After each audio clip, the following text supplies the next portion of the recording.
Chapter 19 in Love Does is called Jeepology. If you guys haven't read Love Does, this chapter included, I highly recommend it. It is one of my favorite books. My copy is very well loved, highlighted, and written in because I just really love everything that it is. It's always been a very inspiring and encouraging book for me. But today's chapter is about this beloved and rugged red Jeep that Bob had. He talks about it in such an endearing nature as if it's like a member of his family.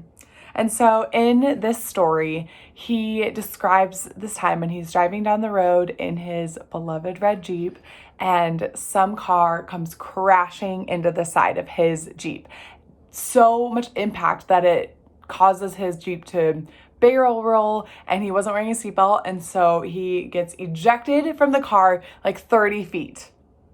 That's his, I don't know if he's exaggerating or not, but those are the actual amount of yards that he gave. And so he is thrown out of his vehicle a significant amount, but miraculously gets up, walks away pretty much unharmed as far as we know. Like, it doesn't sound like there were any serious injuries. And so naturally he goes to the driver to see if she was okay. And it's this like frail, tiny, sweet little old lady. Her name's Lynn, and understandably she's in shock because she just saw this man that was thrown well out of his vehicle because of her, because she failed to stop at the stop sign. And so the story progresses where they kind of exchange information as you do when you're in a car accident, and Bob kind of just moves on, and he's very in character about it. He's very lighthearted, just kind of acts himself. She apologizes, and he is not holding it against her at all, to the point that he's actually like, that was the most incredible thing that's ever happened to me. Not sure I'd have the same reaction, but that's okay.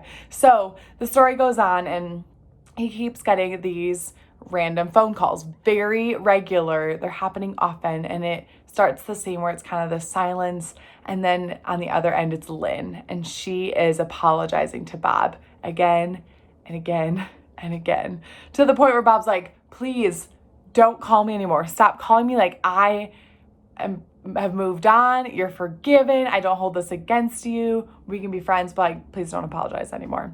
And so she keeps doing it. Eventually he buys her these flowers, does this extravagant act of love to say, even though she was the one that hit him, and just says like, here's some flowers. You're forgiven. Please stop calling me.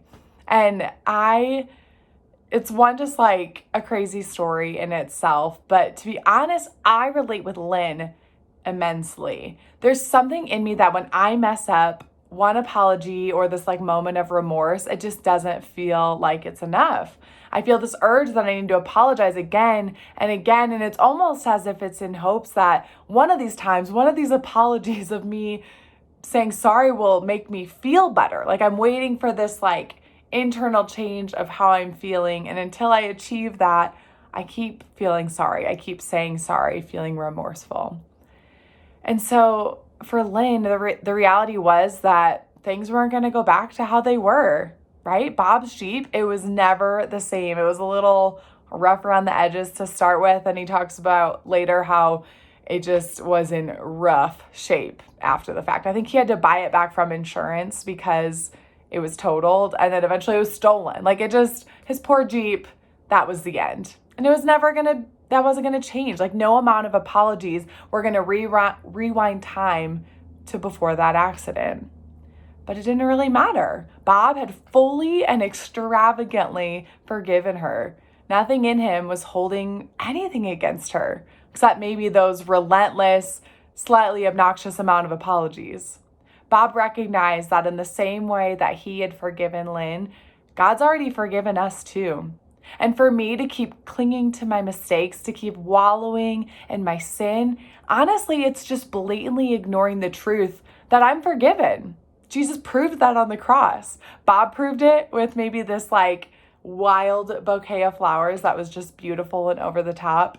And how much more has Jesus proven that? Not to make light of that, but truly, how much more has Jesus proven that we're forgiven than to give his own life for us? As well-intentioned as Lynn was, I don't want to respond like her to my mistakes, to my shortcomings, to my sin any longer, the way that I've responded countless times before. I want to embrace the freedom that God has given me to repent and apologize and make good of what I've done, but then to move forward, to live on believing the truth that I am absolutely and fully forgiven.